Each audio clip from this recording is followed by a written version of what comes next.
નમસ્કાર, જય હિન્દ, વંદે માતરમ. વિદ્યાર્થી મિત્રો, તમારું સ્વાગત છે આઈએસ લાઇફસ્ટાઇલ એકેડમી યુટ્યુબ ચેનલમાં, જ્યાં ડેલી બેઝ ઉપર જે યુપીએસસી જેવી સ્પર્ધાત્મક પરીક્ષાની તૈયારી કરતા હોય એ વિદ્યાર્થી માટે આપણે ધ હિન્દુનું ગુજરાતીમાં એનાલિસિસ કરીએ છીએ, જેમાં હું તમને એક્ઝામ પોઈન્ટ ઓફ વ્યૂ સૌથી વધારે અગત્યની જે ઇન્ફોર્મેશન હોય એ હું તમારી સાથે શેર કરું છું.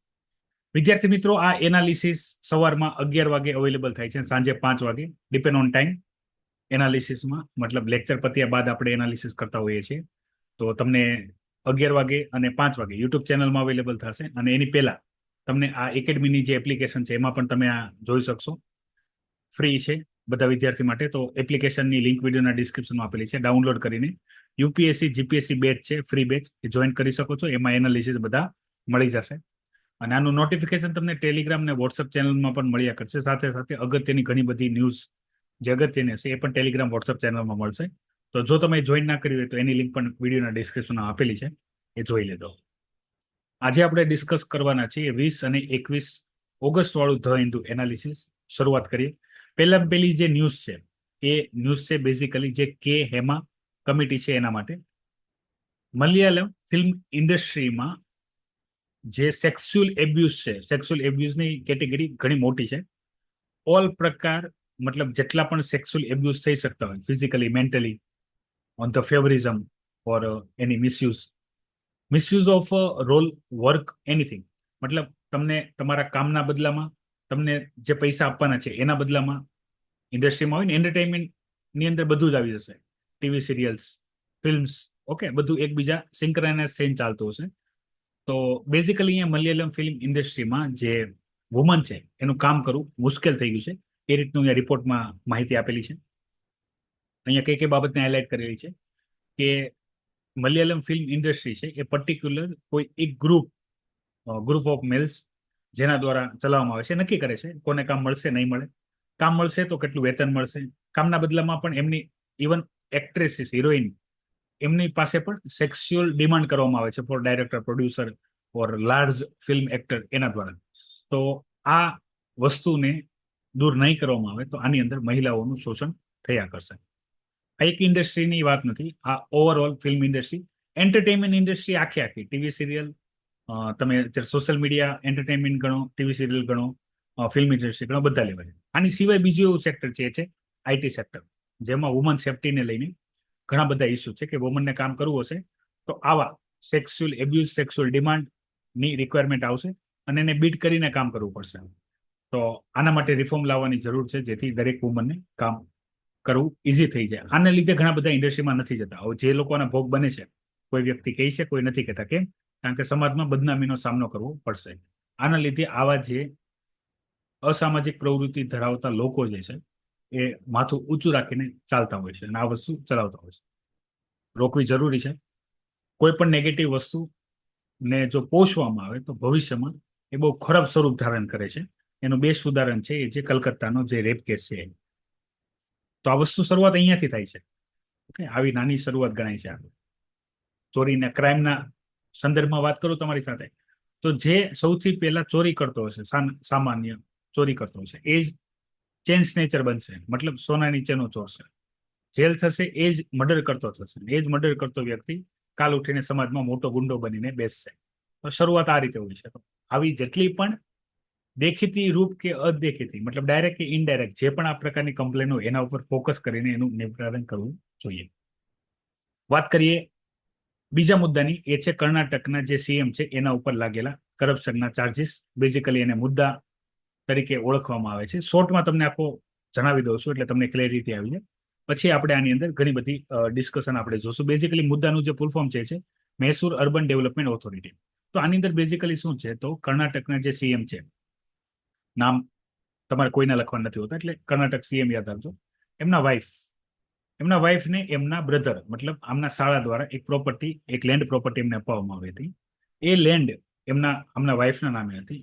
એમના બદલામાં એ પ્રોપર્ટી, જે લેન્ડ હતી, એ ગવર્મેન્ટને આપી. ગવર્મેન્ટે એને કમ્પેન્સેશનમાં બીજી પ્રોપર્ટી આપી. આશા રાખું છું અહીંયા સુધી ક્લિયર થઈ ગયું છે કે આમના વાઇફની નામે એક જમીન હતી જે એના ભાઈ એમને આપેલી હતી. એ જમીન બેઝિકલી ગવર્મેન્ટે પરચેસ કરી. તો પરચેસ કરવાના ફોર્મમાં કાં તો તમારે એને પૈસા આપવા પડે, કાં અન્ય કોઈ બીજી જમીન આપવી પડે. તો એમાં એને 14 ફ્લેટ મળેલા હતા પોશ એરિયામાં. તો બેઝિકલી આને કરપ્શન નો એક વાત કરી છે. આની અંદર 4,000 કરોડ નું આ કરપ્શન માનવામાં આવે છે. તો યાદ રાખો, કોઈ સીએમ ઉપર આપણે ડાયરેક્ટ એક્શન નથી લઈ શકતા, કોઈ પણ રાજ્યના સીએમ. એના ઉપર ઇન્વેસ્ટિગેશન કરવા માટે પણ એપ્રુવલ લેવું જરૂરી છે. તો આવા કેસમાં જે ગવર્નર છે ત્યાંના કર્ણાટકના, એની પાસે એપ્રુવલ લીધેલું હતું, ઇન્વેસ્ટિગેશન કર્યું હતું. ઇન્વેસ્ટિગેશન દોરાન પૂછતાછ અને એની અરેસ્ટની જે બાબત હતી એની ઉપર હાઈકોર્ટે એમને કીધું છે કે જ્યાં સુધી કોઈ મેઇન એવિડન્સ સાબિત ન થાય ત્યાં સુધી આપણે એને રિમાન્ડ નહીં લેવામાં આવે, એનું કામ કરીએ છે, અથવા એને જેલ નહીં લઈ જવામાં આવે. બેઝિકલી અહીંયા ઇન્ફોર્મેશન છે. પોલિટિકલ ન્યૂઝ આપણા માટે અગત્યની નથી, પણ પોલિટી વાળી ન્યૂઝ એ આપણા માટે અગત્યની છે. કે કોઈ પણ ચીફ મિનિસ્ટર અથવા મિનિસ્ટર અથવા પોતે આખી ગવર્મેન્ટ, આપણે દિલ્હીમાં જોયું ને રીતે, કે જો કોઈ કરપ્શન ચાર્જીસમાં ઇન્વોલ્વ હોય છે તો શું એના ઉપર એક્શન લઈ શકાય, એની પાસે શું એવા વિશેષ પાવર છે કે એના ઉપર એક્શન ન લઈ શકાય, એ બેઝિકલી બાબત. આની ઉપર ઘણી બધી હજી સુનાવણી આવશે ત્યારે આપણે વધારે ડિટેલમાં એમની ચર્ચા કરશું. મોદીજી હવે યુક્રેનની મુલાકાતે જવાના છે. ઘણા સમય પહેલા આપણે રશિયાની મુલાકાત લીધી હતી, ત્યારે પણ યુક્રેને મળવા માટે જણાવ્યું હતું, અને હવે આપણે યુક્રેનની મુલાકાત લઈએ છીએ. યાદ રાખો, આવું જ્યારે આની વાત ચાલતી હતી ત્યારે પણ રશિયાનું પ્રેશર હતું એવું જણાવવામાં આવતું હતું. પણ યાદ રાખો, ઇન્ડિયા એક સોવરિંગ કન્ટ્રી છે. ઇન્ડિયા એના કયા દેશોને મળશે ને કયા દેશોને નહીં મળે, ઇન્ડિયા પોતે નક્કી કરશે. હાલાકી દરેકને મળવા ન મળવાના ફાયદા નુકસાન હોઈ શકે છે. બેઝિકલી જ્યારથી યુદ્ધ ચાલે છે રશિયા યુક્રેનથી, આપણે રશિયા સાથે પહેલેથી મિત્ર છીએ અને આપણે મિત્રતા નિભાવીએ છીએ. પણ એનો મતલબ એવો પણ નથી કે આપણને યુક્રેન પ્રત્યે કોઈ પણ સહાનુભૂતિ નથી. આપણે યુદ્ધ બંધ કરવા બધાને જાણ કરીએ છીએ. તો આને લીધે બની શકે ભવિષ્યમાં જ્યારે યુદ્ધ ટળી જશે તો ઇન્ડિયા અને યુક્રેનના રિલેશન સારા રહે. હાલાકી અહીંયા જીઓ પોલિટિક્સમાં હંમેશા યાદ રાખજો, સારા કે ખોટા લગાવવાનું નથી હોતું. તમારે બહુ વિચારીને ડિસિઝન લેવાના હોય છે, કારણ કે આની અસર તમારા ભવિષ્ય ઉપર પડતી હોય છે. બની શકે રશિયાને ખોટું લાગે તો રશિયા આપણીથી અલગ થઈ જાય. ચાઇનીઝ યાક, બરાબર, ગાય ભેંસ તમે જીયાને કહો તે ચાઇનીઝ યાક જે છે એ ઈસ્ટર્ન લદ્દાખ એરિયામાં જોવા મળ્યું. તમે આપણા શિમલા મનાલી એરિયામાં જાઓ, ઉત્તર ભારતમાં જાઓ તો તમને ત્યાં જોવા મળશે. ભેંસ ટાઈપ હોય છે, ઘણા ગાય કહી છે, ઘણા ભેંસ કહી છે. પણ યાક શું છે, પ્રાણીનું નામ છે, અને એ પ્રાણી કેવું દેખાય છે એ મેં તમને પિક્ચરમાં બતાવ્યું. હવે અહીંયા વાત છે 23 ઓગસ્ટ, બરાબર. 23 ઓગસ્ટને આપણે નેશનલ સ્પેસ ડે તરીકે ઉજવીએ છીએ. એનું કારણ છે શું એ પહેલા યાદ રાખો. એનું કારણ જે છે એ છે કે ભાઈ ચંદ્રયાન-3 જે છે એ 23 ઓગસ્ટના દિવસે ચંદ્ર ઉપર એનું જે લેન્ડર છે એને લેન્ડિંગ કર્યું. એની યાદમાં આપણે નેશનલ સ્પેસ ડે 23 ઓગસ્ટે ઉજવીએ છીએ. તો આની અંદર વિજ્ઞાન પુરસ્કાર જે 23 ઓગસ્ટે આપવાનો હતો એ કાર્યક્રમ 22 ઓગસ્ટે રાખવામાં આવ્યો છે. આ બાબત આમ ન્યૂઝ નાની એવી છે, પણ યુપીએસસી આને ફોકસ કરી શકે છે. 23 ઓગસ્ટ કયો દિવસ ઉજવવામાં આવે છે. હાલાકી ઘણા બધા દિવસ આપણને પૂછાતા નથી, સિંગલ ડે નથી પૂછાતા, પણ જોડકા જોડોમાં દિવસ પૂછાઈ શકે છે કયા દિવસે શું કરવામાં આવે છે. 2015માં ક્લીન ગંગા મિશન શરૂ કરવામાં આવ્યું હતું. એની અંદર સ્પેશિયલી જે મિશન ઓફ ક્લીન ગંગા શરૂ થયું હતું, જેમાં ગંગા જે પવિત્ર નદી ગણવામાં આવે છે હિન્દુ પરંપરા અનુસાર, તો એની અંદર ગંદકી ના ફેલાય અને એ નદી સાફ રહે એના માટે આ પ્રોજેક્ટ શરૂ કર્યું છે.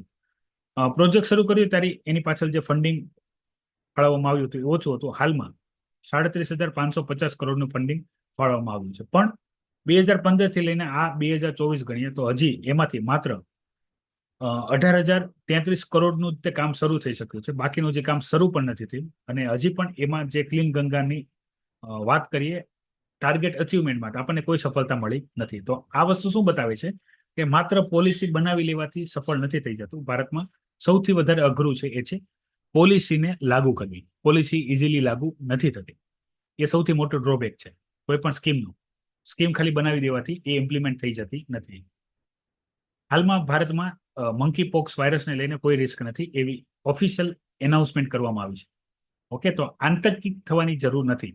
મંકી પોક્સ કોઈને પણ શરદી ઉધરસ ખાંસી થઈ જાય તો બની શકે it's not a monkeypox. Monkeypox વાયરસમાં શું થશે તો આપણને મોટા ઢીમચા થઈ જશે. Okay, it's main identification of monkeypox virus. અને આ બેઝિકલી ઝૂનોટિક ડિઝીઝ છે જે પ્રાણીઓમાંથી આવતો હોય. ઓરિજિન ક્યાંથી થયું છે એ ખબર નથી, પણ મંકી પોક્સ નામ જ એને આ સૌથી પહેલા રોગ દેખાયો હતો વાંદરાઓમાં, એટલે એના નામ ઉપર તેને મંકી પોક્સ નામ આપવામાં. સ્મોલમાં એને એમપોક્સ કહેવાય છે.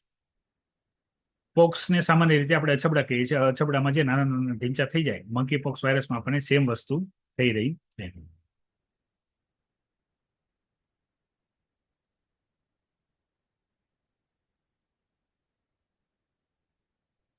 પછી આગળ વધીએ 23-21 ઓગસ્ટ ધ હિન્દુ એનાલિસિસમાં. તો સૌથી પહેલી જે ડિસ્કશન આપેલી છે એ આપેલી છે લેટર રિક્રુટમેન્ટ. તો લેટર એન્ટ્રી ઉપર આપણે બેઝિક ઇન્ફોર્મેશન ગઈકાલે આપણે ચર્ચા કરી લીધી, અને એમાં જ વિદ્યાર્થીઓના જે ક્વેશ્ચન હતા એ હતા કે આનો ફાયદો શું અને નુકસાન શું, શા માટે સરકાર આવું કરે છે. તો આપણે ફાયદો નુકસાન બંને સમજી લઈએ. સૌથી પહેલા લેટર રિક્રુટમેન્ટ ની સૌથી પહેલા પ્રાવધાન કર્યા ક્યાં હતા, તો ફર્સ્ટ એઆરસી 2004માં આના પ્રાવધાનની વાત કરવામાં આવી હતી. પછી જે સેકન્ડ એઆરસી આવી હતી એની અંદર આને લાગુ કરવા માટે વાત કરી હતી. તો આપણે 2018માં પહેલી વખત આપણે લેટર એન્ટ્રી કરેલી હતી. લેટર એન્ટ્રીમાં સિનિયર પોસ્ટ ઉપર જે એક ફિલ્ડના એક્સપર્ટ હોય છે એને આપણે રિક્રુટ કરતા હોય છે without UPSC exam pass out. આની અંદર બેઝિકલી શું હોય છે, જે પણ પોસ્ટ ઉપર આપણે લેટર એન્ટ્રી કરવાની છે એ પોસ્ટ માટે જે લાયક હોય, પ્રાઇવેટ ગવર્મેન્ટ કોઈ પણ સેક્ટરથી એક્સપર્ટી હોય, એક જ ફિલ્ડમાં જેની પાસે 10, 15, 20 વર્ષનો એક્સપિરિયન્સ હોય એવાને આપણે લાવીએ છીએ. Basically health, defence, space. તો આનાથી શું થશે, એક પ્રાઇવેટ સેક્ટરના જે એક્સપર્ટી છે એ આવશે, એનાથી નવું ડાયરેક્શન મળશે, નવું વિઝન મળશે, રિસર્ચ એન્ડ ડેવલપમેન્ટ થશે, અને એ જે જૂના સિસ્ટમ છે એની અંદર શું ખામી છે એને આઈડેન્ટિફાઈ કરીને એને સુધારવા ટ્રાય કરશે. તો મુખ્ય કારણ હતા જેને લીધે નીતિ આયોગે સેકન્ડ એઆરસી મુજબ લેટર રિક્રુટમેન્ટમાં શું હોય, સીધું તમને એક્સપર્ટ હોય એને હાયર પોસ્ટ ઉપર આપણે રિક્રુટ કરી લેવાના. આની અંદર શું હોય, બેઝિકલી અહીંયા સુધી પહોંચવામાં યુપીએસસી એક્ઝામ પાસ કરીને તમારે 10 કે 20 વર્ષ સિસ્ટમમાં કામ કરો પછી જ તમે જ્યાં પહોંચો છો એ પોસ્ટ ઉપર સીધું એક ઇન્ટરવ્યુ ગોઠવીને. આની અંદર શું હોય, માની લો મારી પાસે એટલો બધો એક્સપિરિયન્સ છે એક ફિલ્ડનો, ટીચિંગનો, તો એજ્યુકેશનમાં રિક્વાયરમેન્ટ હોય, એજ્યુકેશનનો મને 20 વર્ષનો એક્સપિરિયન્સ છે, તો હું આની અંદર એપ્લાય કરી શકું, મારું ઇન્ટરવ્યુ થાય, મારા ઇન્ટરવ્યુમાં સિલેક્શન થાય તો મને સીધા પોસ્ટ બેસાડવામાં. તો આ વાત થઈ ગયા ફાયદા, કે રિનોવેશન માટે, રિજુએન્ટ માટે અને ન્યૂ ડાયરેક્શન માટે આપણે એક એક્સપર્ટ વ્યક્તિને લાવીએ, એક ફિલ્ડ એક્સપર્ટ. હવે આની અંદર ફિલ્ડ એક્સપર્ટની વાત શા માટે છે, બની શકે કોઈ એક આઈએસ ઓફિસર હોય, એને એક્સપિરિયન્સ ભલે 10 કે 20 વર્ષનો હશે પણ અલગ અલગ સેક્ટરનો હશે, એક સેક્ટરનો નહીં. આમાં એવા લોકોને સિલેક્ટ કરવામાં આવે છે જે એક જ સેક્ટર, દાખલા તરીકે હેલ્થ છે, સ્વાસ્થ્ય છે, તો સ્વાસ્થ્યમાં 20 વર્ષથી કામ કરતા હોય, ડિફેન્સ છે તો ડિફેન્સમાં 15-20 વર્ષથી કન્ટિન્યુઅસ એક જ સેક્ટરમાં કામ કરતા હોય, એટલે સેક્ટરના એક્સપર્ટ થઈ ગયા હોય, તો એવાને લાવવાના. આ વાત થઈ ગઈ ફાયદાની. હવે વાત કરીએ નુકસાનની. આનું નુકસાન શું છે, તો આની અંદર જેની એન્ટ્રી લેવામાં આવે છે એનો ટેન્યુઅર છે 3 વર્ષ. હવે એન્ટ્રી લેવામાં પણ આપણે શું કરીએ છીએ, ઇન્ટરવ્યુ કરીએ છીએ. ઇન્ટરવ્યુના આધારે એને સિલેક્શન કરી લેશું. તો એક નેપોટિઝમ બની શકે. આની અંદર જે વ્યક્તિ આવે, એક ભાઈ ભત્રીજાવાદ હોય, પોલિટિશિયન કે બ્યુરોક્રેટ્સ એના ભાઈ ભત્રીજા હોય, એને આ પોસ્ટ ઉપર લાવવામાં આવે. હવે એનો ટેન્યુઅર 3 વર્ષ છે. 3 વર્ષમાં એને 3 વર્ષમાં મેક્સિમમ વર્ષ તો એમાં ખર્ચાઈ જશે કે હકીકતે ગવર્મેન્ટ જે હશે એ કામ કઈ રીતે કરશે, અને જ્યાં સુધી સમજી લેશે ત્યાં સુધી ટેન્યુઅર પૂરો થઈ જશે. બીજું, જે વ્યક્તિને રિક્રુટ કરવામાં પણ આવે છે એ વ્યક્તિ 3 વર્ષમાં એને ખબર જ છે કે હું અહીંયા 3 વર્ષ માટે જ છું. હાલાકી આને 5 વર્ષ કરવાની વાત ચાલે છે, પણ 3 વર્ષ કે 5 વર્ષ કોઈ પણ વર્ષ હોય તો એને ખબર જ છે કે 3 કે 5 વર્ષ પછી મારે ફરીથી પ્રાઇવેટ સેક્ટરમાં જોબ કરવા જવાનું છે. તો એ એના કનેક્શન ભવિષ્યમાં પ્રાઇવેટ સેક્ટર માટે રાખશે. તો બની શકે જ્યાં સુધી એ ટેન્યુઅરમાં હશે ત્યાં સુધી પ્રાઇવેટ સેક્ટરના બેનિફિટ માટે કોઈ કામ કરી લે, એવી કોઈ પોલિસી બનાવે કે જ્યારે પ્રાઇવેટ સેક્ટરમાં જાય ત્યારે એને કંઈક બેનિફિટ મળે. તો એની જે ઇન્ટિગ્રિટી છે એના ઉપર પ્રશ્ન ઉઠે છે. અને હાલમાં તમે જોઈ શકો છો, ન્યૂઝ આવી ગઈ છે, સરકારે એક તો રિઝર્વેશનના વિરોધમાં અને ઘણી બધી બાબત રિક્રુટમેન્ટ, બરાબર, જો ઇક્વિટી અને સોશિયલ જસ્ટિસ અને ઇન્ટેગ્રિટી આના આધારે જે 45 પોસ્ટ માટે જે joint secretary, director, deputy secretary, last ટાઈમે આપણે ઓલરેડી ડિસ્કસ કરેલું છે, પણ એની સિવાયની બાબતો અહીંયા આપેલી છે. તો હું તમને વારંવાર રિક્વેસ્ટ કરું છું વિદ્યાર્થી મિત્રો, તમે ડેલી બેઝ ઉપર અમુક એનાલિસિસ જો, જેથી મારે એકની એક બાબત વારંવાર રિપીટ ન કરવી પડે, તમને ક્વેશ્ચન ન થાય. એવું પણ ના થાય કે કોઈ ઇન્ફોર્મેશન, કોઈ ન્યૂઝ છોડી દીધી, કારણ કે ગઈકાલે જે ડિસ્કસ કરી હશે એ ફરીથી આજે રિપીટ નહીં કરીએ. That's why. તો આ હવે રિક્રુટમેન્ટ બંધ કરી દીધી છે, બરાબર. એક્ઝામ પાસ કરો અને પછી જે પોસ્ટ ઉપર પહોંચો. હવે વાત કરીએ વિદ્યાર્થી મિત્રો, જે કલકત્તામાં જે કેસ થયો એને લઈને, જે ડોક્ટરની સેફટી માટે સુપ્રીમ કોર્ટે આદેશ આપ્યા હતા. શું મોટો પોતે કેસ દાખલ કર્યો હતો સુપ્રીમ કોર્ટ દ્વારા. તો આની અંદર એક નેશનલ ટાસ્ક ફોર્સનું ગઠન કરવામાં આવ્યું છે. નેશનલ ટાસ્ક ફોર્સની અંદર જે ડોક્ટરી ફિલ્ડના સિનિયર મોસ્ટ હશે, બ્યુરોક્રેટ્સ હશે, અને બીજા જે એક્સપર્ટ હશે જે સિક્યુરિટીના પ્રાવધાન બનાવી શકે છે. કોના માટે? જે ડોક્ટર છે એના માટે. હવે જો ભારતમાં કેવું થઈ ગયું છે, ભારતમાં દરેક લોકો પાસે પૈસા આવી ગયા હોય, પૈસા અથવા સત્તા, કોઈ સીટ, આના લીધે દરેક વ્યક્તિ પોતાને પાવરફુલ માને. કોઈ કારણોસર ડોક્ટર જીવન બચાવવાનું કામ કરે છે, પણ ડોક્ટરને કોઈ પણ કન્ડિશનમાં મૃત્યુ થઈ જાય તો એનો વાંક ડોક્ટરને ગણવામાં આવે છે. તો આ જે સ્થિતિને લીધે ડોક્ટર સૌથી પહેલા ટાર્ગેટ બને છે લોકોના. તો એ ના બને એના માટેની વ્યવસ્થાની અહીંયા વાત કરેલી છે. સુધારા કરવું પહેલા કોલકાતાની અંદર જોઈ લઈએ તો સૌથી પહેલા જ્યારે સેન્ટ્રલ ગવર્મેન્ટ જે હતી એને આના માટે કાયદો બનાવવાની વાત કરી ત્યારે સેન્ટ્રલ ગવર્મેન્ટે ના પાડી દીધી એવું કહીને કે સ્ટેટ ગવર્મેન્ટના ઓલરેડી ઘણા બધા કાયદા છે જે હેલ્થ પ્રેક્ટિશનર છે, જે સ્વાસ્થ્યમાં કામ કરે છે એના માટે. હવે અમારે નવા કોઈ નિયમ બનાવવાની જરૂર, એક તો હોસ્પિટલના પોતાના છે, રાજ્ય સરકારના ઘણા બધા છે, અને હવે સેન્ટ્રલ ગવર્મેન્ટ બનાવવાની જરૂર અત્યારે નથી. જે છે નિયમ એ જ જો પ્રોપર લાગુ થાય તોય બહુ છે. તો સ્ટેટ ગવર્મેન્ટ અહીંયા જે આખું છે ક્રિટિસિઝમ એનાલિસિસમાં સૌથી પહેલી ખબર શું પડી કે ભાઈ જે હોસ્પિટલ હતી બરાબર એની કોઈ ડોક્ટર માટે સેફટીની વ્યવસ્થા નહોતી. બીજું કે આખો ઇન્સિડન્સ થયો તો એ ઇન્સિડન્સની અંદર જે હોસ્પિટલ હતા એના માતા પિતાને એવું જ કીધું હતું કે સુસાઇડ કરી છે. ઓકે, રેપની જાણ નથી કરી. ત્રીજું કે જ્યારે પ્રાઇમરી એફઆઈઆર કરવા ગયા પોલીસ સ્ટેશન ત્યારે પોલીસે એફઆઈઆર ના લખી. જ્યારે લોકો એના બચાવ માટે આવ્યા, લોકોએ જ્યારે એનો બહુ લેવલે વિરોધ કર્યો એ સમયમાં આમનું શું કરવામાં આવ્યું, એફઆઈઆર દાખલ કરવામાં આવી. તો સ્ટેટ સિક્યુરિટી અને હોસ્પિટલ સિક્યુરિટી બંને કોમ્પ્રાઇઝ હતું અથવા મિલીભગત હતું એ ટાઈપ થયું, એટલે આવા ઇન્સિડન્સ થાય છે. કહેવાનો તાત્પર્ય આ. હવે સુધારો શું કરવાનો છે તો બેઝિકલી અહીંયા જે એડવાઇસ છે અત્યારે હું તમને જે જણાવું છું આ એડવાઇસ છે. એડવાઇસ શું છે? સૌથી પહેલા પ્રાઇવેટ હોય કે ગવર્મેન્ટ, જે હેલ્થકેર એક્સપર્ટ છે, જે ડોક્ટર્સ છે અથવા જે હોસ્પિટલની સુવિધા આપે છે એને પબ્લિક ઓફિસર જાહેર કરો. હવે આનો મતલબ શું છે? આનો મતલબ એને ગવર્મેન્ટ સર્વન્ટ ખાલી જાહેર કરો. ભલે ગવર્મેન્ટ એને સેલરી નહીં આપે પણ એ ગવર્મેન્ટ સર્વન્ટ છે, તો એક ગવર્મેન્ટ સર્વન્ટ ઉપર હાથ ઉપાડવાના જેટલા કાયદા લાગતા હોય, ક્રિમિનલ લો લાગે એના ઉપર, તો એ બધા હેલ્થ પ્રેક્ટિશનર ઉપર હાથ ઉપાડો તો લાગે. બીજું, સામાન્ય રીતે કેવું છે, હોસ્પિટલ અને પોલીસ પ્રશાસન બંને વચ્ચે દૂરી હોય છે. આનો લાભ દર્દીઓ લે છે ડોક્ટરને મારવાનો.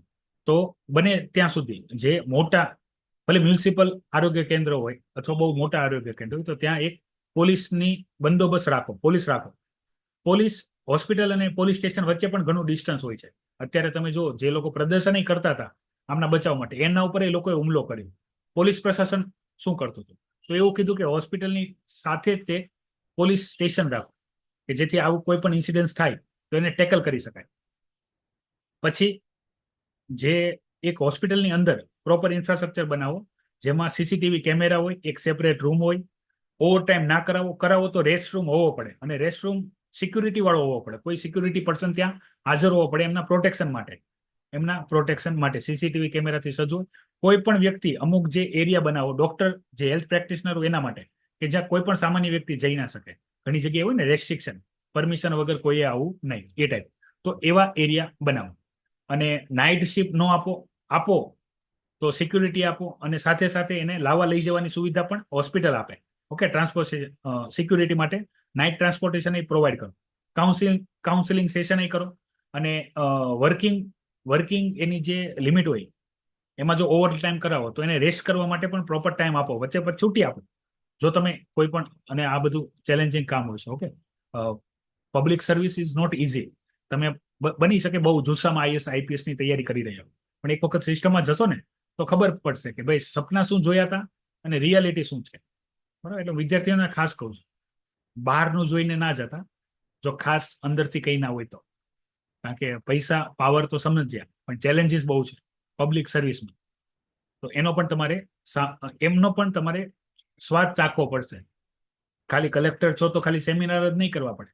બરાબર? આ રીતના આંદોલન થતા હશે ત્યાં જવું પડે, તો ત્યાં કોઈ પથરાય મારે, ઓકે, એ ખાવાય પડે. તો બધી તૈયારી સાથે જજો પબ્લિક સર્વિસમાં. It's not easy at all. એટલે બધા લોકો યુપીએસસી કે જીપીએસસી એક્ઝામ માટે બન્યા હોતા નથી. હું વારંવાર વિદ્યાર્થીઓને સજેસ્ટ કરું છું. ઇન્ડિયા મલેશિયાની અંદર બંનેનું અત્યારે મિટિંગ ચાલી રહી છે. ઇન્ડિયા ટ્રાય કરી રહ્યું છે મલેશિયાને બ્રિક્સના મેમ્બર બનવામાં. ઘણા ટાઈમથી ઇન્ડિયા ટ્રાય કરે છે કે મલેશિયા જે છે એ બ્રિક્સનું મેમ્બર બને. ફાયદાની ચર્ચા, જે એનહાન્સ સ્ટ્રેટેજિક પાર્ટનરશિપ, 12 બિલિયનનો જે ટ્રેડ છે, કમ્પ્રેહેન્સિવ ઇકોનોમિક કોઓપરેશન પાર્ટનરશિપ જે આપણે ઇન્ડિયા મલેશિયા સાઇન કરી છે 2018 બાદ. અત્યારે 2024માં ફરીથી ઇન્ડિયા અને મલેશિયાના જે સિનિયર મોસ્ટ પોલિટિશિયન છે એ મળી રહ્યા છે. આના ઘણા બધા કારણ છે. એક તો જમ્મુ એન્ડ કાશ્મીર વાળો ઇસ્યુ છે, પછી સિટીઝન અમેન્ડમેન્ટ વાળો જે છે, અને સિક્યુરિટી બાબત છે ને ઘણી બધી અન્ય પણ ઇસ્યુ હતા બે દેશ વચ્ચે, એટલે મિટિંગ નથી થઈ રહી. તો હવે આ પીસફુલી મિટિંગ થઈ રહી છે ને હવે ભવિષ્યમાં આપણા રિલેશન સારા થાય એવી આપણને આશા. આયરમાં બેઝિકલી આ ટોપિક કવર થશે. હવે જો આવું સેમ મહારાષ્ટ્રમાં થયું છે રેપ માટે, તો લોકોએ એમને ઇન્સાફ અપાવવા માટે રેલવે ટ્રેક છે બ્લોક કરી દીધા. હવે તો એમાં ધ્યાનથી સમજો, યુપીએસસી આમાંથી સવાલ બનાવશે કે શું કોઈને રેપ વાળા કોઈ લોકો હોય એના બચાવ માટે લોકો રસ્તા મતલબ હાઈવે રેલવે ટ્રેક બ્લોક કરે એ યોગ્ય છે કે નથી, આવા તમને સવાલ પૂછશે.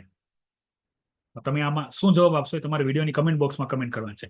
વધારે જવાબ આવશે તો આના ઉપર એક કેસ સ્ટડી ટાઈપ તમને સમજાઈ દે કે આ બાબત જરૂરી છે કે નથી જરૂરી. લોકો જે રેપ પીડિત હોય બરાબર, અથવા કોઈ પણ પીડિત, પ્રશાસનિક પીડિત હોય, રેપ પીડિત હોય, કોઈ પણ હોય, એના બચાવ માટે લોકો ભેગા થઈને આંદોલન કરે એ કેટલું યોગ્ય છે અથવા અયોગ્ય. તમારું શું માનવું છે એ પણ કમેન્ટ કરો. તો આના ઉપર એક આપણે ડિટેલ ઇન્ફોર્મેશન જોશું. વન ઓફ ધ મોસ્ટ ટાઈમ્પી ટોપિક એ છે employment. Periodic labour force survey, periodic labour force survey જે અનએમ્પ્લોયમેન્ટ ડેટા બહાર પાડે છે. અનએમ્પ્લોયમેન્ટ ડેટા કઈ રીતે સારા છે ખરાબ છે એની ચર્ચા આપણે ઓલરેડી આની પહેલા જ્યારે બજેટ આવ્યું હતું એ વખતે આપણે કરી લીધું છે. તમે નથી જોયું તો જુલાઈ વાળું એનાલિસિસ જોવો અને બાદમાં ઓગસ્ટ વાળું એનાલિસિસ જોવો, જેની અંદર આપણે ઘણું બધું ડિસ્કસ કરી ચૂક્યા છે. તો આપણને એ તો ખબર છે ભારતમાં બેરોજગારી વધારે છે, જેટલી પણ છે પણ વધારે જ છે. આના ઘણા બધા કારણ છે, કારણની ચર્ચા ઓલરેડી થઈ ગઈ છે. ઉપાય શું, રોજગારી વધારે કઈ રીતે શકાય, તો એના માટે સરકારે અહીંયા ટોટલ 11 સ્ટેપ આપ્યા છે. 11 સ્ટેપ તમને મેન્સમાં કામ લાગી શકે છે. આમાંથી કેટલા કામ કરે નક્કી નથી, પણ સરકારે અહીંયા સ્ટેપ આપ્યા છે. આ સ્ટેપ તમને તમારી થિયરીમાં કામ લાગશે. તો પહેલો જે અહીંયા સ્ટેપ છે એ સ્ટેપ શું છે કે ભાઈ માની લો અત્યારે જે લોકો બેરોજગાર છે, બેરોજગારની આપણે શ્રેણી બનાવીએ તો એક આવશે જે શિક્ષિત નથી, મતલબ અશિક્ષિત છે. શિક્ષિત એ બેરોજગાર છે. પેલા અશિક્ષિત બેરોજગારની વાત કરીએ. અશિક્ષિત છે જે ખાલી લેબર વર્ક કરી શકે છે, મતલબ શ્રમ વાળું કામ કરી શકે, બીજું કઈ. તો એના માટે પહેલો ઉપાય શું જણાવ્યું કે આવા લોકો ગામડામાં રહેતા હોય કે શહેરોમાં રહેતા હોય, સૌથી પહેલા એને સ્કિલ ડેવલપમેન્ટ કરીએ આપણે. સ્કિલ ડેવલપમેન્ટ મતલબ એને સામાન્ય એજ્યુકેશન આપીને લખતા વાંચતા શીખવાડીએ, લખતા અને વાંચતા શીખવાડીએ, અને પછી એને શીખવાડીએ સ્કિલ. સ્કિલ મતલબમાં કોઈ પણ આવડત એક શીખવાડીએ.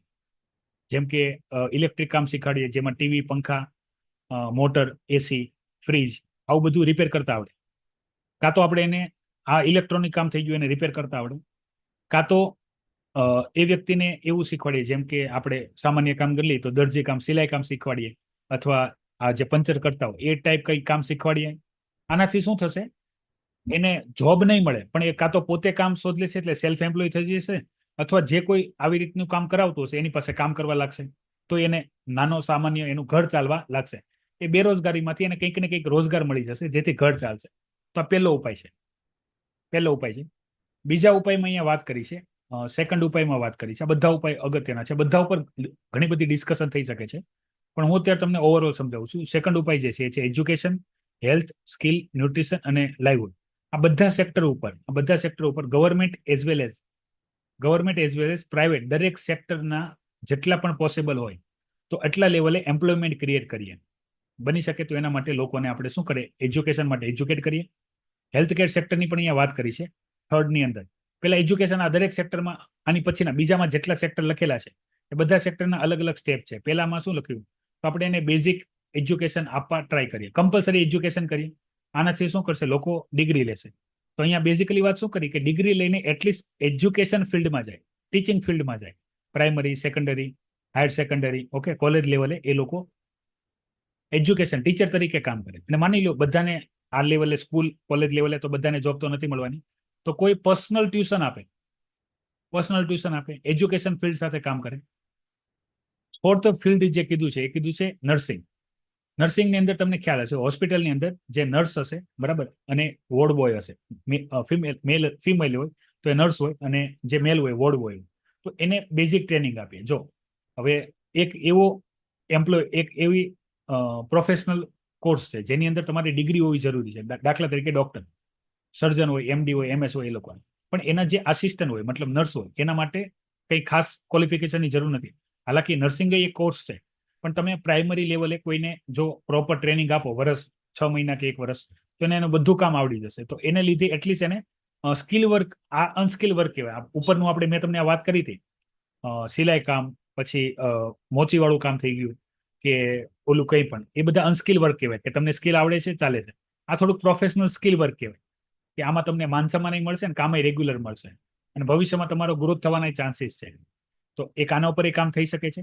બહુ નાના નાના લેવલે સરકારે ફોકસ કરીને કામ કરવું જોઈએ. અને આ એક સિવિલ સર્વન્ટે આપેલા ઉપાય છે. ઓકે, એટલે મોસ્ટ ટાઈમ છે. 5th લેવલ જે છે એ છે કે ભાઈ જે મહિલાઓ છે તો એને આંગણવાડીની અંદર જ તે આંગણવાડીની બેઝિક કામ આપણે આપીએ. આંગણવાડીમાં ઘણી બધી મહિલાઓ કામ કરે છે, એને પગાર નથી મળતો, બેઝિકલી પગાર કે કંઈ ખાસ રિટર્ન નથી મળતું, તો એને પગાર આપીએ તો પણ એક પ્રકારનું એમ્પ્લોયમેન્ટ થશે. પછી છે 6th લેવલે, તો ઇન્ડસ્ટ્રીયલ જે ટ્રેનિંગ ઇન્સ્ટિટ્યૂટ છે, ITI છે, એમના માધ્યમથી, અથવા જે rural and self employment training centre છે, RSETI, તો એના માધ્યમથી આપણે એને બેઝિક જે વર્ક હોય, સ્કૂલ થઈ ગઈ, બિલ્ડિંગ થઈ ગઈ, ઓફિસ થઈ ગઈ, તો એની અંદર એને પ્રાઇમરી જો લખતા વાંચતા આવડતું હોય તો આપણે એને કામ અપાવી શકીએ એવી વ્યવસ્થા. પછી 7th પોઝિશન ઉપર છે એ છે પોતાનું એન્ટરપ્રાઇઝ અથવા સ્ટાર્ટઅપ ખોલવાનું, કે પોતે કોઈ ફિલ્ડમાં નિપુણ હોય. દાખલા તરીકે અહીંયા આપણે શું લેવાનું છે કે માની લો કોઈ વ્યક્તિ છે, ઓકે, આવા તમે જો એક શો છે, તમે જો જોતા હોય તો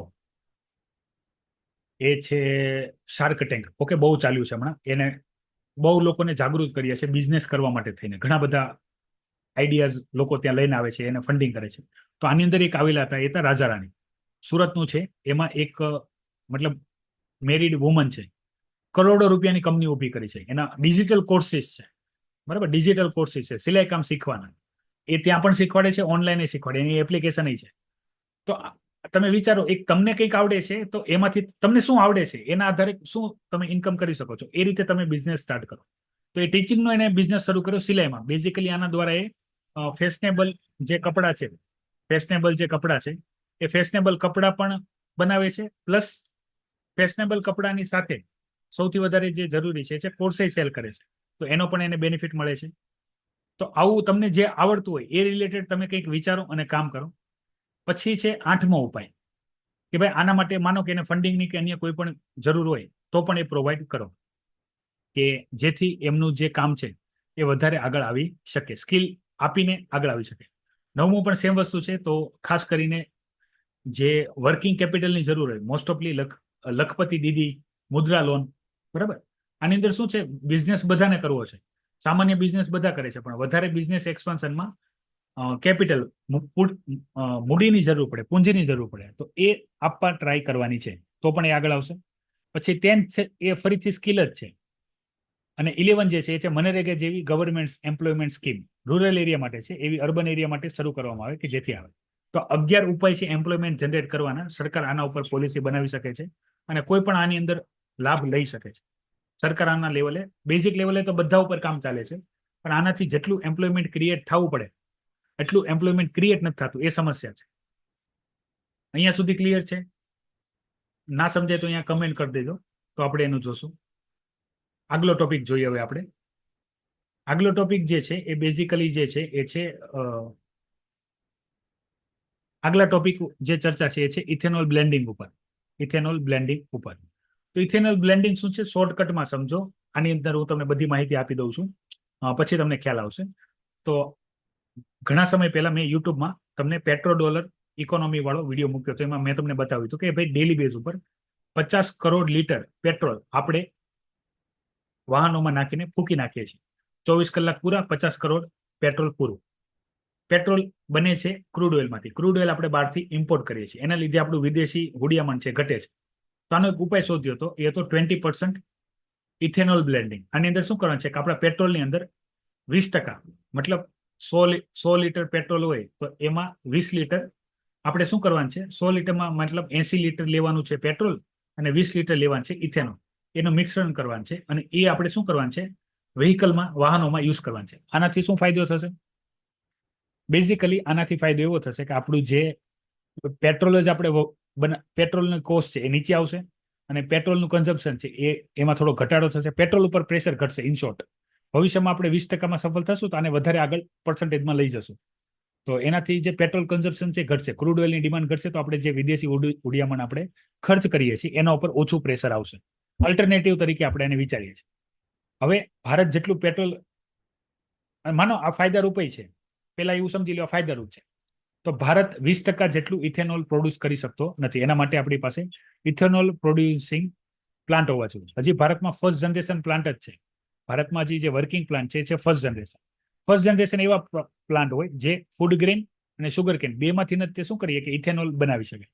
સેકન્ડ અને થર્ડ જનરેશન એવા હોય કે જે ખાલી મતલબ ફૂડ ગ્રેન ને શેરડી ઉપરથી નહીં, સુગર સિરપ હોય, બરાબર, સુગર સિરપ હોય કે અથવા સુગરની અન્ય જે સુગર સિરપ હોય અથવા સુગરની જે સ્લરી હોય એ સ્લરીમાંથી પણ શું કરી શકે એ ઇથેનોલ બનાવી શકે. હાલમાં આપણે જે ઇથેનોલ બનાવવાની કેપેસિટી જે છે એ છે 1380 કરોડ લીટર. 1380 કરોડ લીટર, બરાબર. પણ આમ તમે એને તમને જોવામાં વધારે લાગતું હશે 1380 કરોડ લીટર, પણ તમે એને 50 થી ડિવાઈડ કરશો એટલે 50 થી ડિવાઈડ નથી કરવાનું, 50માં દાખલા તરીકે આપણે 10 કરોડ લીટર આપણે ઇથેનોલ બ્લેન્ડ કરવાના છે. એને 10 થી તમે ડિવાઈડ કરશો તો તમને ખબર પડશે 138 દિવસ ચાલે એટલું જ છે. 138 દિવસ ચાલે એટલું જ છે. તો એ કઈ વધારે ના કહેવાય. ઓકે, આપણે 1 વર્ષ માટે પણ એ મતલબ ડેલી થઈ શકે એટલું આપણે પ્રોડક્શન કરતા હોય તો પણ આપણે એને લાગુ કરી શકશું. અને જે સેકન્ડ ને થર્ડ જનરેશન હશે એ ખાલી શેરડી અને ફૂડ ગ્રેન મતલબ જે શાકભાજી હશે, લીલા શાકભાજી કે સુગર કેન શેરડી, એમાંથી જ ઇથેનોલ નહીં બનાવીએ કે એ સુગર સિરપ, સુગર જ્યુસ, પછી હેવી મોલેસ, બી હેવી મોલેસ ને સી હેવી મોલેસ બંનેમાં થોડોક ડિફરન્સ છે. બે આવે મોલેસ અત્યારે, એમાંથી નહીં શું કરી શકશે ઇથેનોલ બનાવી શકશે. હવે આ વાત થઈ ગઈ એના ફાયદાની. આ ફાયદા ગણાવ્યા છે કોણે? તો નીતિ આયોગે ગણાવ્યા છે. આ ફાયદા છે, આનાથી આપણી એફિશિયન્સી વધશે, આનાથી આપણી એવરેજમાં સામાન્ય ફરક પડશે. હા, આ ગ્રીન હાઉસ ગેસીસના ઇમિશનમાં કોઈ ફરક કરશે નહીં, પણ આની પહેલી અસર ક્યાં પડશે? પહેલી અસર પડશે આપણા ફોરેન એક્સચેન્જ, મતલબ વિદેશી ઉડિયામણ છે આપણી પાસે, ડોલર હશે એ બચશે. કેટલા? $4 બિલિયન બચશે પર યર. બીજું, આમાં શેરડીની વધારે ડિમાન્ડ આવશે, તો એગ્રીકલ્ચરમાં જે શેરડી છે, બરાબર, એનું ડિમાન્ડ વધશે તો ખેડૂતો વધારે વાવશે અને એને વધારે સારા ભાવ મળશે. તો આ ફાયદા થઈ ગયા બે.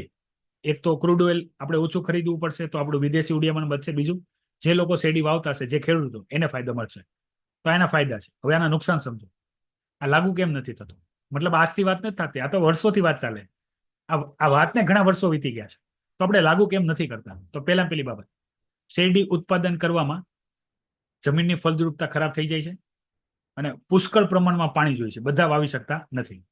માની લો આપણે પ્લાન્ટ બનાવી દેશું તો આપણે જો શેરડી પણ પ્રોડક્શન નહીં કરીએ કે તો ઇથેનોલ કોઈ દી બનશે નહીં. બીજું, આ ઇથેનોલ જેની અંદર આપણે મિક્સન કરવાનું છે એ છે પેટ્રોલ. અત્યારના આપણા જે એન્જિન છે એ પેટ્રોલમાં ચાલવા માટે બનેલા છે. એન્જિન ચેન્જ કરવા પડશે. માનો કે ફાયદો હશે તો ચેન્જ કરશે, પણ લોકો ખર્ચ કરવાના નથી. ઓકે, તો એક તો આવશે વ્હીકલના એન્જિન ચેન્જ કરવા પડશે. એટલે આખું વ્હીકલ ચેન્જ કરવાની જરૂર નથી, બેઝિકલી એન્જિન ચેન્જ કરવું પડશે. તો એ લોકો ક્યારે કરશે? હવે ત્રીજી મેઇન સમસ્યા કે ભાઈ આ ઇથેનોલ જે છે એ લીકર બિઝનેસ માટે બહુ અગત્યનો છે, દારૂ માટે. તો પેટ્રોલ પંપે વાહનોમાં પુરાવાવાળા કરતા બાટલીમાં પુરાવાવાળાની લાઈનો વધી જશે. તો આનાથી જે લીકર બિઝનેસ છે એને લઈને સમસ્યા થશે હેલ્થ ઇસ્યુમાં. તો ઘણા બધા રાજ્ય આને અપનાવવા માંગતા નથી. એટલે આ વિચાર તો છે પણ આ વિચાર લાગુ પડતો નથી. તો આ દરેક બાબત થઈ ગઈ. હવે જે વિદ્યાર્થીને આમાં ના સમજાણ હોય એ વિદ્યાર્થીએ ચિંતા નથી કરવાની. આ એક બહુ મોટો એડવાન્સ લેવલનો ટોપિક છે જે હજી સફળ નથી થયું, બરાબર. મોસ્ટ ઓફ કેસમાં આવા યુપીએસસી પણ સવાલ એવા ટોપિક ઉપર પૂછવું હોય છે જે પ્રેક્ટિકલી પોસિબલ હોય. હવે આપણે લેટર ઓન એન્ટ્રી ઉપર જે ક્રિટિસિઝમ હતા, મેં તમને પહેલેથી વાત કરી, 3 વર્ષનો ટેન્યુઅર, 3 વર્ષ તો એને સમજવામાં જતું રહેશે. ગવર્મેન્ટ પોલિસી બનાવવાની કેમ હોય અને લાગુ કઈ રીતે કરવાની હોય. પછી એની ઇન્ટિગ્રિટી ઉપર સવાલ, ફરીથી એ પ્રાઇવેટ સેક્ટરમાં જવાનો છે ત્યાં, પછી બની શકે એને લાવવામાં પણ નેપોટિઝમ થાય અને પોતાના અને અપોઝિશન અને પોતાના પાર્ટીના જે રિઝર્વેશનના વિરોધને લીધે ફાઇનલી જે લેટર ઓન એન્ટ્રી છે એને બંધ રાખેલી છે. હવે જે 45 પોસ્ટ સિનિયર પોસ્ટ ઉપર ભરતી થવાની હતી એ નહીં થાય. આજે ઘણી બધી ન્યૂઝ છે, બરાબર. હું ટ્રાય કરું છું કે ઓછા ટાઈમમાં ઘણું બધું ડિસ્કશન કરું, પણ ન્યૂઝ જ વધારે છે. That's why. હવે ઇન્ડિયા અને જાપાન વચ્ચે 2+2 ડાયલોગ મિટિંગ થઈ રહી છે. એમાં ભારતના જે ફોરેન મિનિસ્ટર છે, ઓકે, જયશંકરજી, અને ડિફેન્સ મિનિસ્ટર છે રાજનાથસિંહજી, સેમ વસ્તુ એવા જાપાનના ફોરેન મિનિસ્ટર ને ડિફેન્સ મિનિસ્ટર, એ બધા ભેગા મળીને ડિસ્કશન કરશે. ભારત અને જાપાનની મિત્રતા બહુ અગત્યની છે અને આપણે ઘણા સમયથી સાથે કામ કરીએ છીએ. બુલેટ ટ્રેન પ્રોજેક્ટ આપણે એનું ફંડિંગ આપણને જાપાને આપ્યું હતું અને જ્યારે આપણને મદદની જરૂર પડી છે ત્યારે જાપાને આપણને મદદ કરી છે. તો ઇન્ડિયા અને જાપાનના રિલેશન સુધરે એની માટે અગત્યની બાબત. હવે રાશન કાર્ડ શોપ છે, ગુજરાતમાં એને આપણે સમિતિ કહીએ છીએ, અથવા જ્યાં સસ્તા દરે ફેર પ્રાઇસ શોપ આપણે કહીએ છીએ, સસ્તા દરે જ્યાં આપણને બેઝિકલી અનાજ મળે છે. તો એ શોપમાં 60 શોપ એવી છે જેનું નામ ચેન્જ થઈને હવે જન પોષણ કેન્દ્ર નામ આપવાનું છે. આની અંદર ગુજરાત, રાજસ્થાન, તેલંગાના, ઉત્તર પ્રદેશની 60 આ જે શોપ હશે એ સિલેક્ટ કરવામાં આવશે, જેનું નામ બદલશે. તો બેઝિકલી જે પબ્લિક ડિસ્ટ્રીબ્યુશન સિસ્ટમ છે, ફૂડ સિક્યુરિટી છે અને ગવર્મેન્ટ પ્રોક્યોરમેન્ટ છે FCI થ્રુ, એ બધા ટોપિક GS પેપર 3 કવર થશે. એના માટે મોસ્ટ એમ્પી ટોપિક આ થઈ જશે. જન પોષણ કેન્દ્ર કઈ રીતે લોકોના જીવનમાં સિક્યુરિટી પ્રોવાઈડ કરે છે. હવે આની પેલા ઇકોનોમિક સર્વે દ્વારા જે કન્ઝ્યુમર પ્રાઇસ ઇન્ડેક્સ છે એની અંદર જે ફૂડ અને ફ્યુલનું ઇન્ફ્લેશન છે, જે CPI ના આધારે જે RBI ની મોનેટરી પોલિસી કમિટી ટાર્ગેટ કરે છે, એના ઉપર ડિટેલ ઇન્ફોર્મેશન આપણે જોઈ. તો અહીંયા બેઝિકલી શું કીધું છે કે ભાઈ અત્યારની આપણી જે ઇન્ફ્લેશન કંટ્રોલ કરવાની RBI ની જે મોનેટરી પોલિસી કમિટી જે બેઝ છે 4% ±2%, એ યોગ્ય છે. જો આપણે ચેન્જ કરશું અને ટાર્ગેટ ચેન્જ કરશું તો બની શકે આ કાઉન્ટર પ્રોડક્ટિવ થઈ શકે છે અને આપણને અત્યારે જેટલા સફળ રિઝલ્ટ મળે છે એટલા નાય મળે. તો જે પોલિસી છે એ કામ કરે છે, તો આપણે એટલીસ્ટ એને અત્યારે કન્ટિન્યુ કરીએ જ્યાં સુધી આપણને કોઈ સારો ઓલ્ટરનેટિવ ન મળે ત્યાં સુધી. તો ઇકોનોમીનો ટોપિક છે GS પેપર 3 માટે. હિન્દુસ્તાન ઝિંકે ફરીથી ઇન્ટ્રીમ પ્રે આઉટ, બરાબર, ડિવિડન્ડની જાહેરાત કરી છે. આ basically financial market GS paper 3 નો કોન્સેપ્ટ હશે. કંપની ડિવિડન્ડ ક્યારે જાહેર કરે, basic difference in profit share and dividend, બંનેમાં ડિફરન્સ શું હોય. તો હવે બાઇડન સાહેબે, આ ઓલરેડી જૂની ન્યૂઝ છે, બાઇડન સાહેબે ઓફિશિયલી એનાઉન્સમેન્ટ કરી દીધું છે કે હું મારા ટેન્યોર દરમિયાન મારે જેટલું આપવાનું હતું એટલું આપી ચૂક્યો છું. હવે હું કમાન કમલા હેરિસને સોંપું છું. ઓકે, તો બે પાર્ટી છે, ડેમોક્રેટિક અને રિપબ્લિક. તો રિપબ્લિક પાર્ટીમાંથી ટ્રમ્પ સાહેબ છે, હવે ડેમોક્રેટિક પાર્ટીથી છે કમલા હેરિસ. ઓકે, અમેરિકાનું ઇલેક્શન એ બહુ અગત્યનું છે, ઇમ્પેક્ટ નાખે છે ખાસ ઇન્ડિયન સિસ્ટમ. તો ઘણી બધી ન્યૂઝ આપણે જોઈ. આ માહિતીમાં કોઈ પણ ન્યૂઝ તમને ના ખ્યાલ આવી તો પણ કમેન્ટ કરજો. તો આવતીકાલના એનાલિસિસમાં આપણે ફરીથી લોંગ ટર્મમાં ડિટેલ ડિસ્કશન કરશું. અને ગમે તો અવશ્ય લાઈક કરજો. તમારા જેમ વિદ્યાર્થી મિત્રો તૈયારી કરતા એને તમને ઉપયોગી લાગ્યું હોય તો એને પણ ઉપયોગી નીવડે એના માટે શેર કરજો. અને જો હજી તમે IAS લાઇફસ્ટાઇલ એકેડમી યુટ્યુબ ચેનલને સબસ્ક્રાઇબ ન કરી તો અવશ્ય સબસ્ક્રાઇબ કરી લેજો. ખાસ ટેલિગ્રામ અને વોટ્સઅપ ચેનલ જોઈન કરજો, જેની લિંક વિડીયોના ડિસ્ક્રિપ્શનમાં આપેલી છે. આજના માટે એટલી જ ઇન્ફોર્મેશન છે. નવી માહિતી સાથે હું તમારા સમક્ષ ફરીથી હાજર થઈશ. ત્યાં સુધી રજા આપું. જય હિન્દ, વંદે માતરમ.